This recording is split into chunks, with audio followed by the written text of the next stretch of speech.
بھیڑ نے قتل کیا ہے، لہذا ان کا خاندان تمام پورے مکے کے قبیلوں سے اور لوگوں سے بدلہ لینے کی اتنی ہمت نہیں ہوگی، مجبوراً کچھ لے دے کر کے بات بنے گی، ہم سب مل کر کے کچھ دے دے کے ان کے خاندان کو پیچھے چھڑا لیں گے، محمد بھی ختم اور کسی کے اوپر خون کا الزام بھی نہیں آئے گا، ہم سب آزاد ہو جائیں گے۔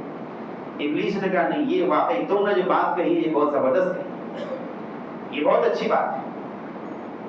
اسی پر فیصلہ ہوا اور پھر رات میں تمام نوجوان آپ علیہ السلام کے گھر کے ارد گرد کھڑے ہوئے، رسول اللہ صلی اللہ علیہ وسلم کو اللہ تبارک و تعالیٰ کی طرف سے اجازت ملی کہ آج ہی ہجرت کرنی ہے تمہیں۔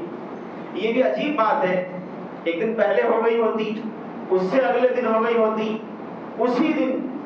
دن جب مکے کے نوجوان اپنے ہاتھوں میں ننگی تلواریں لے کر کھڑے ہوں اور محمد رسول اللہ صلی اللہ علیہ وسلم کے جان کے دشمن، خون کے پیاسے ہوں، اور اسی وقت اللہ کی طرف سے کہا جا رہا ہے کہ نہیں آج ہی ہجرت کرنی ہے، تاکہ دنیا کو یہ معلوم ہو کہ یہ محمد کوئی عام انسان نہیں ہے، یہ اللہ تبارک و تعالیٰ کا سچا اور آخری رسول ہے، یہ میرا بھیجا ہوا ہے، اس کی حفاظت اور اس کے دین کی حفاظت یہ میری ذمہ داری ہے۔ میں بھی دیکھتا ہوں کہ میری آنکھوں کے سامنے اور میری قدرت کے سامنے کون ہے جو میرے نبی کو نقصان پہنچائے۔ اللہ تبارک و تعالیٰ نے ہجرت کی اجازت دی۔ رسول اللہ صلی اللہ علیہ وسلم نے علی ابن ابی طالب کو اپنے بستر پر سلایا اور راتوں رات گھر سے باہر تشریف لائے اور نکلے۔ قرآن کہتا ہے وَجَعَلْنَا مِن بَيْنِ أَيْدِيهِمْ سَدًّا وَمِنْ خَلْفِهِمْ سَدًّا فَأَغْشَيْنَاهُمْ فَهُمْ لَا يُبْصِرُونَ۔ اللہ تبارک و تعالیٰ نے ان کفار کی نظروں پر، نگاہوں پر پردے ڈال دیے، نہ سامنے کا دیکھ پا رہے تھے، نہ پیچھے کا دیکھ پا رہے تھے، نہ دائیں کا نہ بائیں کا۔ آپ علیہ السلام ان کے بیچوں بیچ سے نکلے، ایک مٹھی بھر کنکریاں اٹھائیں اور ان کی کھوپڑی اور سروں پر ڈالتے ہوئے صدیق اکبر کے گھر پہنچے اور صدیق اکبر رضی اللہ عنہ کو ساتھ لیا اور ساتھ لے کر کے مکہ مکرمہ سے روانہ ہو گئے۔ غار ثور جو مشہور پہاڑی میں غار ہے، وہاں پر آپ علیہ السلام نے 3 دن تک چھپے رہے، وہاں پر قیام فرمایا۔ وہ ایک لمبا واقعہ ہے۔ رسول اللہ صلی اللہ علیہ وسلم اس طرح سے مکہ مکرمہ سے ہجرت فرما کر مدینہ منورہ تشریف لے گئے۔ ایک بات بس جو مختصراً خاص طور پر عرض کرنی ہے اپنے مسلمان بھائیوں سے، ان لوگوں سے جو کاروبار کرتے ہیں، ان لوگوں سے جو معاملات رکھتے ہیں، جو اپنے معاملات اور اپنے کاروبار میں دھوکہ دینے کے عادی ہیں، جھوٹ بولنے کے عادی ہیں، خیانت کرنے کے عادی ہیں۔ بس ایک مختصراً اس ہجرت کے واقعے میں ایک بڑی عجیب بات ہے کہ رسول اللہ صلی اللہ علیہ وسلم کے ایک طرف جانی دشمن مکے کے لوگ، اور رسول اللہ صلی اللہ علیہ وسلم کے جانے کے بعد، مکے سے ہجرت کرنے کے بعد 100 اونٹوں کا انعام رکھا گیا کہ کوئی محمد یا ان کے ساتھی ابو بکر کو پکڑ کے لائے زندہ یا مردہ، اس کو 100 اونٹ انعام میں دیے جائیں گے۔ ایک طرف اتنا انعام کا اتنا بڑا اماؤنٹ، اور دوسری طرف آپ علیہ السلام کو مکہ مکرمہ سے مدینہ منورہ لے جانے والا شخص جو راستہ بتا کے لے کے گیا مکہ مکرمہ سے مدینہ منورہ، وہ ایک غیر مسلم مشرک آدمی تھا، عبداللہ ابن قریظہ، جس کو آپ علیہ السلام نے کچھ اجرت پر راستہ بتانے کے لیے رکھا ہوا تھا، ایک گائیڈ کے طور پر۔ وہ آپ علیہ السلام کو غار ثور سے پہلے تو یمن کی طرف لے گیا، اس کے بعد مڑ کے پھر ساحل سمندر کے راستے مکہ مکرمہ سے پورا گزار کے مدینہ منورہ پہنچا دیا۔ عرض کرنے کا مقصد یہ ہے کہ چند پیسوں پر بیچارہ وہ طے ہوا، چونکہ زبان دے دی تھی، وعدہ کر لیا تھا، ایک غیر مسلم، ایک کافر، ایک مشرک، اس کو اپنی زبان پر اتنا وہ تھا کہ نہیں بھائی زبان دے دی ہے، اب ہم زبان سے نہیں پھر سکتے، اور اس نے صحیح سلامت غار ثور سے مدینہ منورہ آپ علیہ السلام کو پہنچا دیا۔ یہ ہم سب مسلمانوں کے منہ پہ تماچا ہے، خاص طور پر ان لوگوں کے لیے جو جھوٹ بولنے کے عادی ہیں، دھوکہ دینے کے عادی ہیں، خیانت کرنے کے عادی ہیں، معاملات میں گڑبڑ کرنے کے عادی ہیں، ان کے لیے بہت بڑا تماچا ہے منہ پر کہ تم سوچو تمہارے نبی کو، محمد رسول اللہ کو، ایک غیر مسلم اپنی زبان جو کہ دے چکا تھا، اور وہ کس طریقے سے اتنے بڑے انعام کو ٹھکرا کر چند پیسوں کی وجہ سے چونکہ زبان دے چکا تھا اور بحفاظت مدینہ منورہ کو پہنچا کے اس نے دم لیا۔ یہ ایک بڑی بات ہے۔ بس میری درخواست یہ ہے کہ ہم سب مسلمانوں کے لیے خاص طور پر ضرورت اس بات کی ہے کہ جہاں ہم جنوری فروری والے کیلنڈر کو جانتے ہیں، مانتے ہیں، وہیں ہمیں چاہیے کہ ہم ہجری کیلنڈر کے بارے میں، اس کی تاریخ سے واقف ہوں اور اس سے بھی اپنے سال، دن اور تاریخ کا ہم حساب لگائیں، چونکہ اللہ تبارک و تعالیٰ نے استعمال کی اجازت تو دونوں کی دی ہے، لیکن پسند ہجری کیلنڈر کو کیا ہے اللہ تبارک